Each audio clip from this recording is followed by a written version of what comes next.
প্রচণ্ড কুয়াশা এবং ঠান্ডাজনিত আবহাওয়ার মধ্যেও আল্লাহ পাক আমাদেরকে এই পবিত্র জুমার দিন না চাইতেই সকলের আগে মসজিদে সমবেত হওয়ার সুযোগ সামর্থ্য শারীরিক সুস্থতা দান করেছেন। মহান আল্লাহর দরবারে এই জন্য আমরা শুকরিয়া আদায় করি, কৃতজ্ঞতা প্রকাশ করি। আল্লাহর শিখানো পদ্ধতিতে আল্লাহর শুকরিয়া আদায় করি বলে আলহামদুলিল্লাহ।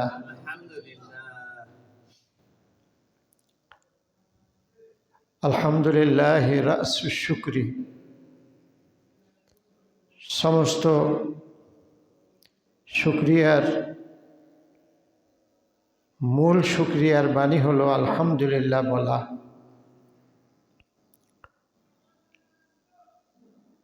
আজকে সারা বাংলাদেশ বেশ কিছুদিন ধরেই তাপমাত্রা খুবই কম। আমাদের ঢাকাতেও 12-13 এরকম হয়, ওঠানামা করে। দিনাজপুর, রংপুর ওই অঞ্চলে, পঞ্চগড় আরও বেশি তাপমাত্রা কম। ওই অঞ্চলের গ্রামীণ মানুষের অবস্থা খুবই খারাপ। প্রতি বছরই ওই এলাকাতে শীতের প্রকোপ থাকে। এই কয়দিন বিশেষ করে 2-3 দিন ধরে আরও বেশি শীতের প্রকোপ সারা দেশব্যাপী। আমরা দোয়া করি ওই অঞ্চলের বয়স্ক মানুষ, বৃদ্ধ মানুষ, নারী পুরুষ, গরিব মানুষ যারা এই প্রচণ্ড কনকনে শীতের মধ্যে নিজেদের পরিবারে বস্ত্র নাই, শীতের কাপড় নাই, এরপরও শীতের সাথে লড়াই করে বেঁচে আছেন, আল্লাহ তাদের শীত বস্ত্রের ব্যবস্থা করুন। ধনিক শ্রেণী যারা আছে বাংলাদেশের, তাদেরকে এই দরিদ্র মানুষের পাশে দাঁড়াবার তৌফিক, মন মানসিকতা, মনন যেন আল্লাহ পাক দান করেন এবং বয়স্ক মানুষদের আল্লাহ যেন নেক হায়াত দান করেন। শ্বাসকষ্ট সহ ঠান্ডাজনিত লাংসের সমস্যা, সর্দি, কাশ, জ্বর, এগুলি থেকে আল্লাহ তাদের রক্ষা করুন, আমাদেরকেও হেফাজত করুন। সম্মানিত হাজিরিন, গত জুমা থেকে এই জুমা পর্যন্ত আমরা আল্লাহর যে নিয়ামত ভোগ করেছি তার মধ্যে ছিল এই 1 সপ্তাহ যাবৎ তিনি আমাদেরকে অক্সিজেন সরবরাহ করেছেন, বাতাস বন্ধ করে দেননি, আমাদের চোখের আলো ঠিক রেখেছেন, চোখের আলো তিনি নিয়ে নেননি, আমাদের চলার শক্তি অক্ষুণ্ণ রেখেছেন, আমাদের চিন্তার শক্তি তিনি কেড়ে নেননি, আমাদের বলার শক্তি, মুখ তিনি সচল রেখেছেন, আমাদের পরিবারের অন্যান্য নারী পুরুষ সদস্য সকলদেরকে আল্লাহ হেফাজতে রেখেছেন। বেঁচে থাকার জন্য যে অন্ন খাদ্য আল্লাহ তার সরবরাহ করেছেন, জীবনের অপর নাম পানি, আল্লাহ 1 সপ্তাহে আমাদের পানি বন্ধ করে দেননি। গত এই 1 সপ্তাহে আল্লাহ পাক এত কিছু নিয়ামত দিয়ে সুস্থ রেখেছেন বলেই আজকে আমরা জুমার দিন আস্তে আস্তে হেঁটে হেঁটে মসজিদে জুমার জামাতে শরিক হতে পেরেছি। এটা আল্লাহ পাকের ছোটোখাটো নিয়ামত না, বড় নিয়ামত। এই নিয়ামতের শুকরিয়া আদায় করা দরকার বলে আলহামদুলিল্লাহ। আমাদের পাড়া প্রতিবেশী, আমাদের মহল্লার মসজিদে, আমাদের গোরস্থানে, মহল্লার আশেপাশে হয়তোবা কোনো মানুষ মারা গিয়েছেন, দুনিয়া থেকে বিদায় নিয়েছেন। আল্লাহ আমাদেরকে বাঁচিয়ে রেখেছেন।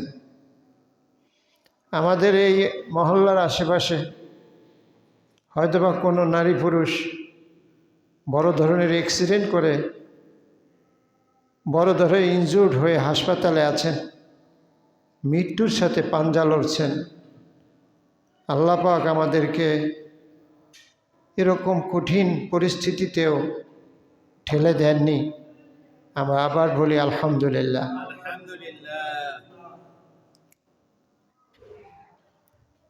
আল্লাহ আমাদের শ্বাস প্রশ্বাস জারি রেখেছেন, আমাদের খাদ্য চলমান রেখেছেন, আমাদের চলার শক্তি অক্ষুণ্ণ রেখেছেন।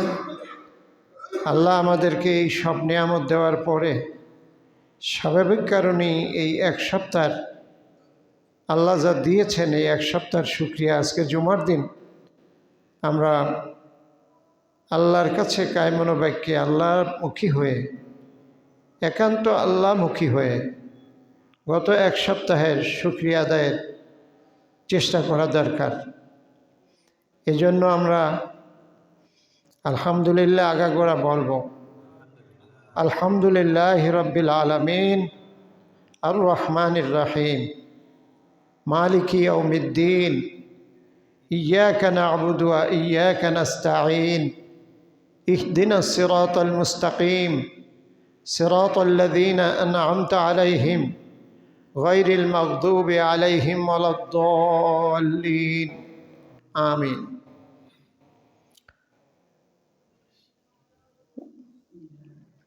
আল্লাযী খলাকাল মাউতা ওয়াল হায়াতা, আল্লাহ জীবন এবং মরণ সৃষ্টি করেছেন।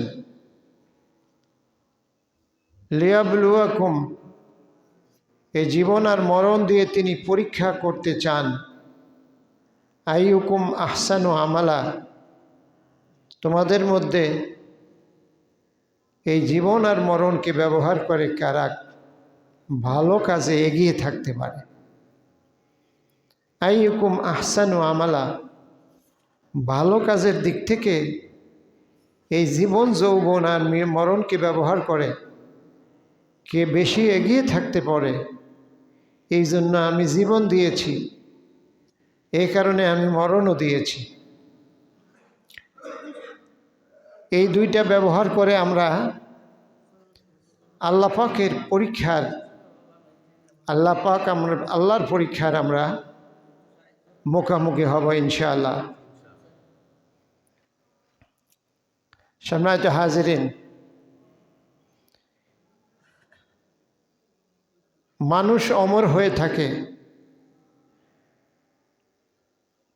মানুষ মরে যায় তার কর্ম কারণে মানুষ অমর হয়ে থাকে।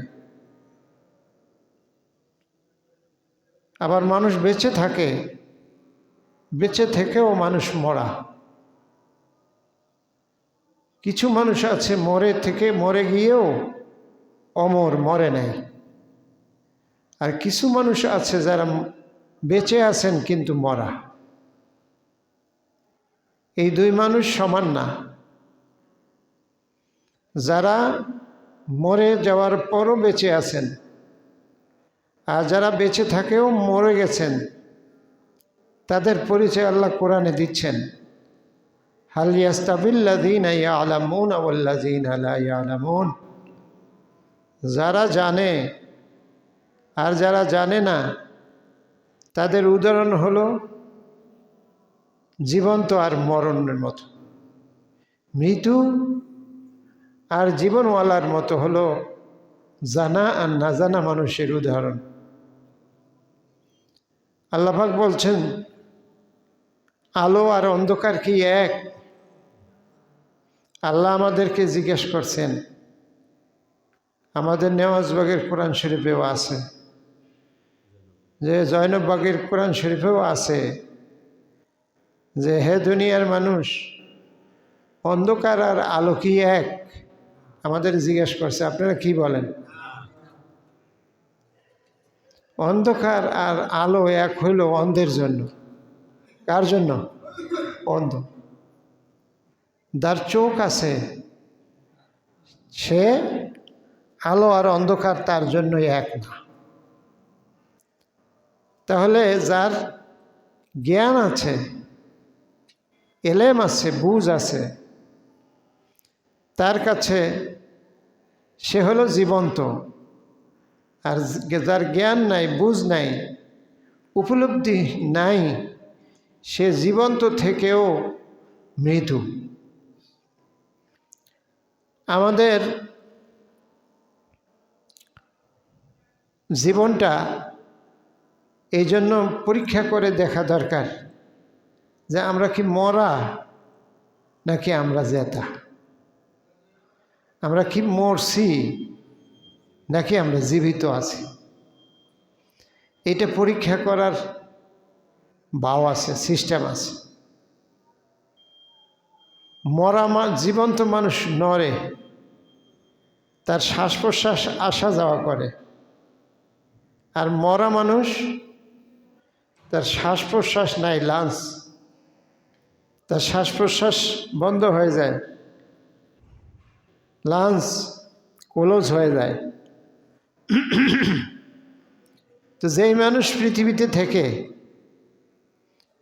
তার নড়াচড়া আছে, আল্লাহর গোলাম হিসাবে সে নড়াচড়া করে, আল্লাহর গোলাম হিসাবে সে শ্বাস প্রশ্বাস ছাড়ে আবার নেয়, তাহলে সে আল্লাহর জীবন্ত গোলাম।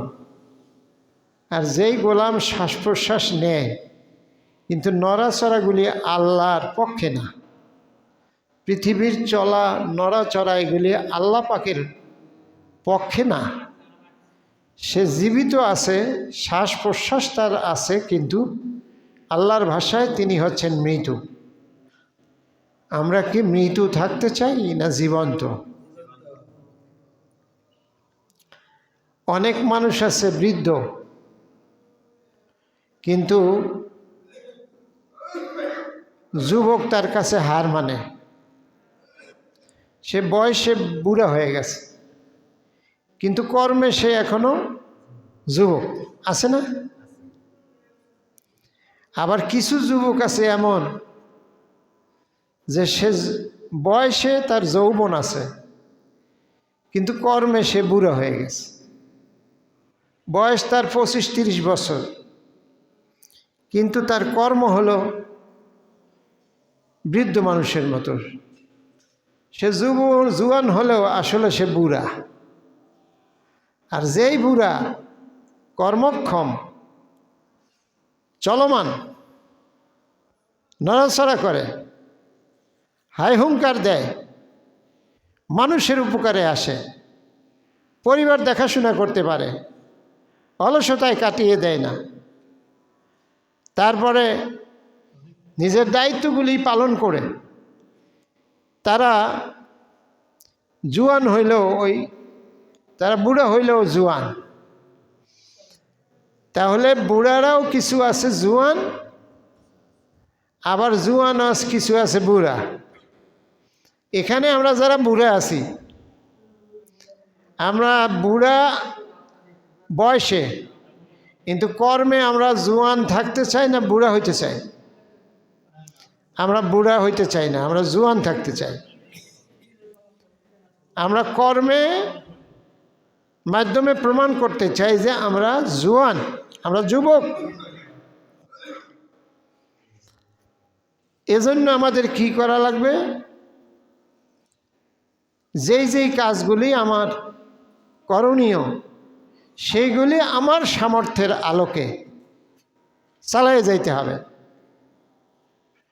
অনেক বুড়া আমরা আছি, বৈশা বৈশা চিন্তা করি 50-60 বছর চলে গেছে, এখন আর কি করব। অমুকে এই করল, বাড়ির বাম পাশের রহিমদ্দির বাপ 5 তালা করল, পিছনের বাড়ির সলিমদ্দির মা হেও কম না, বাড়ি গাড়ি করল, স্বামী নাই। সামনের বাড়ির কলম মিয়ার বাপ 5টা পোলা আইএ BA MA আলেম বানাইল। বাম পাশের বাড়ির সর্দার আলী ভাই, সে বিরাট চাকরি করে। আমি কি করলাম? মানে বয়স 40 পাস হওয়ার পর তার এই হতাশা যে আমি কি করলাম। ওনার মতে ওনার আর করার কিছু নাই। আল্লাহ তারে তো আরও 30 বছর, 40 বছর, 60 বছর বাঁচাইয়ে রাখতে পারে, 70 বছর বাঁচাইয়ে রাখতে পারে। কিন্তু 40 বছর, 45 বছর বয়স হইলেই আশেপাশের মানুষের সফলতা দেখা এই অর্ধবয়সী বুড়া, এই অর্ধবয়সী 80 বছর যার বয়স, 40-এর মধ্যে যারা 80 ঢুকছে, সে মনে মনে চিন্তা করে আমি কি করলাম, আমি কি করলাম।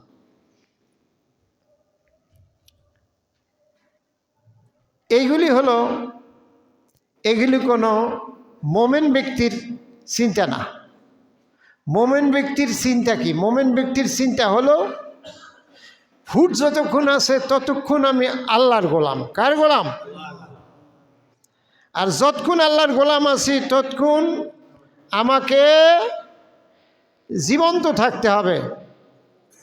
যতক্ষণ হুঁশ আছে ততক্ষণ আমি জীবন্ত আছি।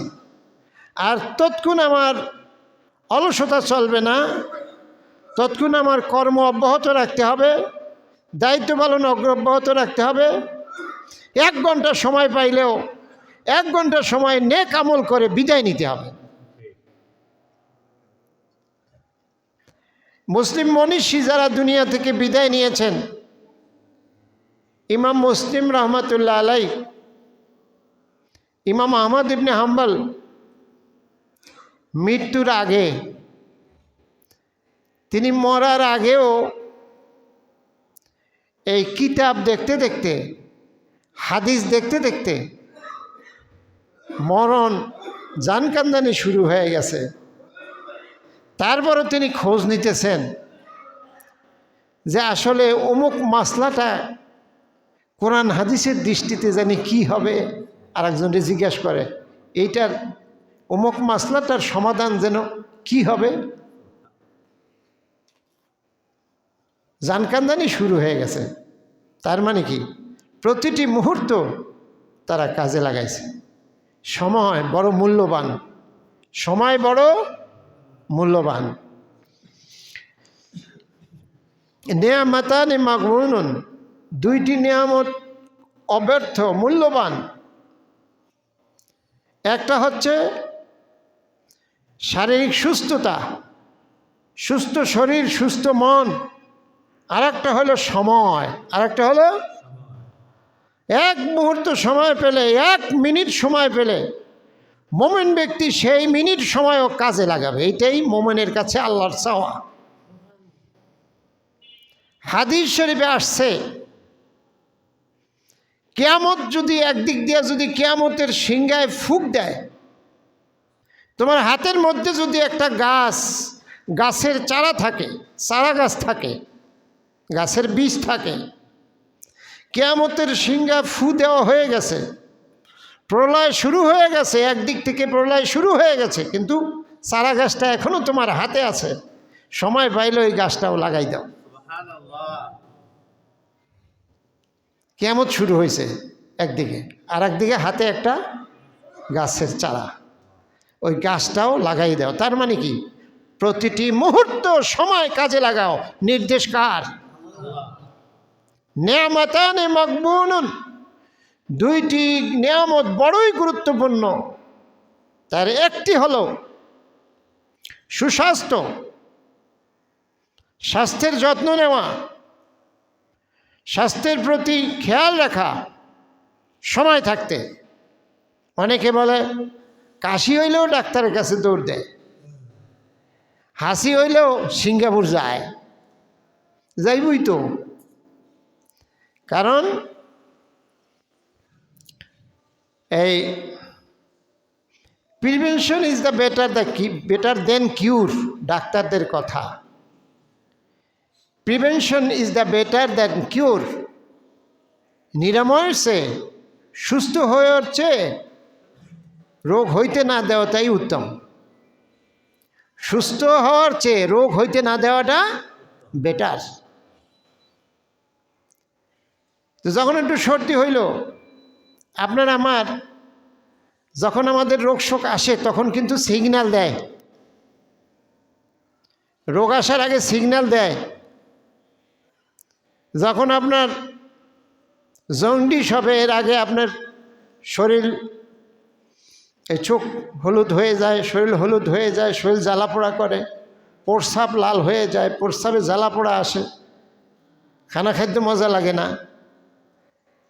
হঠাৎ করে একদিন জন্ডিস হয়ে গেছে এরকম হয় না কোনো দিন। কি বলেন হয়? হঠাৎ একদিন জন্ডিস হয়ে গেছে এরকম হয় না, সিমটমগুলি আস্তে আস্তে আসে। সচেতন আল্লাহর বান্দা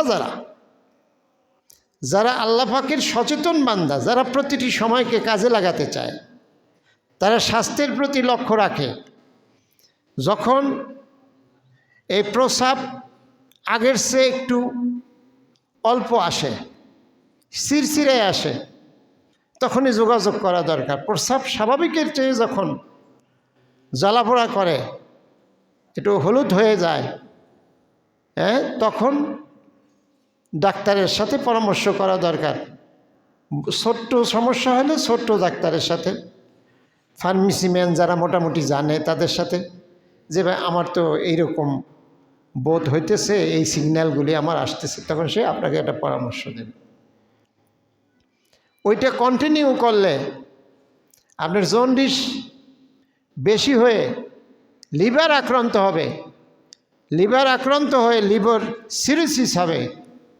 লিভার সিরোসিসে মানুষের স্বাভাবিক জীবন আর থাকে না, খানা খাদ্য হজম শক্তি নষ্ট হয়ে যায়, বেঁচে থাকা দুষ্কর হয়ে দাঁড়ায়। লিভার যখন কর্মক্ষম থাকে না, তখন মানুষ অনেক ব্যাধিতে আক্রান্ত হয়। এই জন্য কোনো কিছু সিমটম আসলেই সব অসুখে ডাক্তারের কাছে যাওয়াও লাগে না। গ্রামে গঞ্জে আমাদের মা বোন মুরব্বীরা অনেক ডাক্তার আছে। পেটে ছোটোখাটো পীড়া, সর্দি, প্রাথমিক সর্দি, ছোটোখাটো সর্দি, এগুলির জন্য বনে জঙ্গলে যে ওষুধ আছে খুবই সুন্দর, সাইড এফেক্ট নাই, সময় মতো পরামর্শ নিয়ে খাইলে ডাক্তার পর্যন্ত যাওয়াও লাগে না, একেবারে দুরুস্ত হয়ে যায়, কিউর হয়ে যায়, ভালো হয়ে যায়। ওইটারে গুরুত্ব না দিলে, অথবা প্রথমেই কোনো অসুস্থ হইলে আপনি যদি পাওয়ারফুল ওষুধ গ্রহণ করেন, আর ডাক্তাররা এখন নিজেদের নাম করার জন্য আপনি গেলেই 4-5 পদের দিয়ে দেবে, দিয়ে দিলে যে একটা না একটা ধরবই, আপনি ভালো হয়ে গেছেন, তখন ডাক্তারের নাম হয়ে যাবে এই ভালো ডাক্তার। আমাদের যে প্রাথমিক রোগগুলি শুরু হয়, আমাদের প্রাথমিক রোগগুলি যে শরীরের মধ্যে শুরু হয় তা কিন্তু খুবই সাধারণ থাকে, ধৈর্যই বড় কোনো রোগ হয় না। এখন আমাদের ইউটিউবের যুগ, আমার পাকস্থলী, তারপর আমার লিভার, আমার লাংস, আমার এই চক্ষু, আমার শরীরের এনার্জি কখন কি অবস্থায় আছে, কি সিমটমগুলি আসে, আপনি সার্চ দিলে এই লক্ষণগুলি আপনি পাবেন। এর মানে কি, আপনি সচেতন মানুষ, আমার কোনো সমস্যার দিকে আমি যাচ্ছি কি না তা খুব সহজে এখন নিজে নিজে বোঝা যায়। আপনি ডাক্তারই নিজে নিজে করবেন না, কিন্তু আপনার সমস্যা হইতে যাচ্ছে এইটা আপনি ওখান থেকে সাজেশন নিতে পারেন, কিন্তু ওষুধ নিজে নিজে খাইবেন না, তাহলে বিপদ আছে। তো এই যে অসুস্থতা দূর করে সুস্থ থাকা, এটা আল্লাহর বড় নেয়ামত, এটা আল্লাহ পাকের বড় নেয়ামত।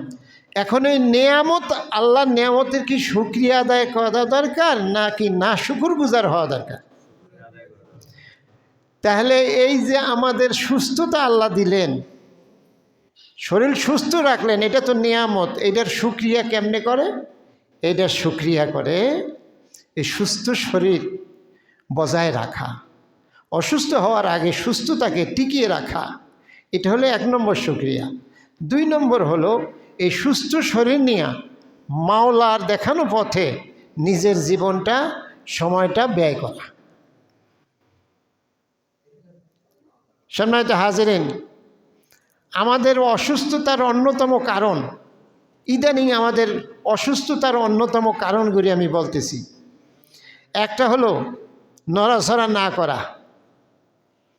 আগে আমাদের এখনও যারা ক্ষেত খামারে কাজ করে গ্রামে গঞ্জে, যে সমস্ত খেটে খাওয়া মানুষ এখনও ক্ষেত খামারে কাজ করে, তাদের ডায়াবেটিস নাই, খুব কমই পাইবেন।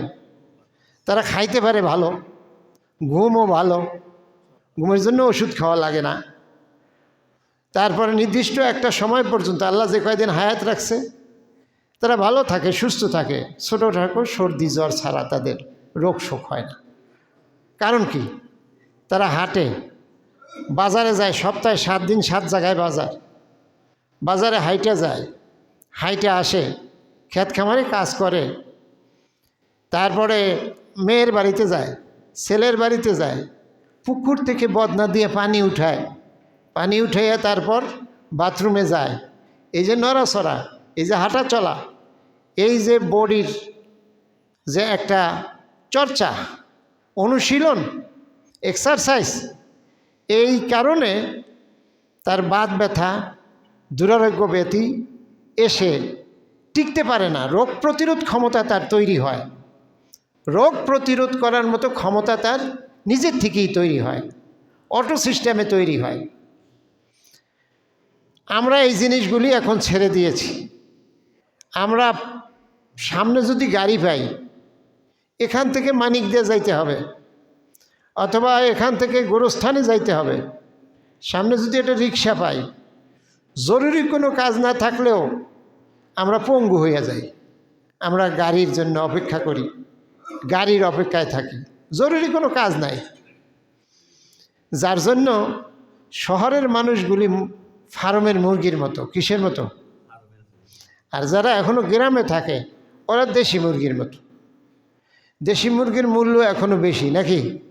কয়েক গুণ বেশি, ফার্মের মুরগির চেয়ে কয়েক গুণ বেশি। দেশি মুরগি খাইতে চায় সবাই। বোনায় আত্মীয় স্বজনের বাড়িতে, শ্বশুর বাড়ি বেড়াইতে গেলে বলে যে দেশি মুরগি দিও, দেশি মুরগি জবাই করো। এবং কিনতে গেলে দামও তো অনেক গুণ বেশি, আর ওর প্রোটিনও ভালো, সাইড এফেক্টও কম। তো আমরা ফার্মের মুরগি হয়ে গেছি যারা এই শহরে আছি। একটু হাঁটাচলা করব, 5 বার মসজিদে আইলে গেলেও তো 30 মিনিট হয় নাকি? হয় না? একটু দূরে যদি বাসা হয়, 5 বার মসজিদে আসা যাওয়া করে জামাতে, তাহলে 30 মিনিট হয় না? ডাক্তার তো বলে অন্তত 30 মিনিট দৈনিক হাঁটেন, সুস্থ থাকবেন। কয় মিনিট? তো 5 বার আপনি জামাতে হইবেন না, আসবেন না, সুস্থ থাকবেন কেমন? গাড়ি দেখলে আপনার পাও যদি পঙ্গু হয়ে যায়, তাহলে সুস্থ থাকবেন কি করে?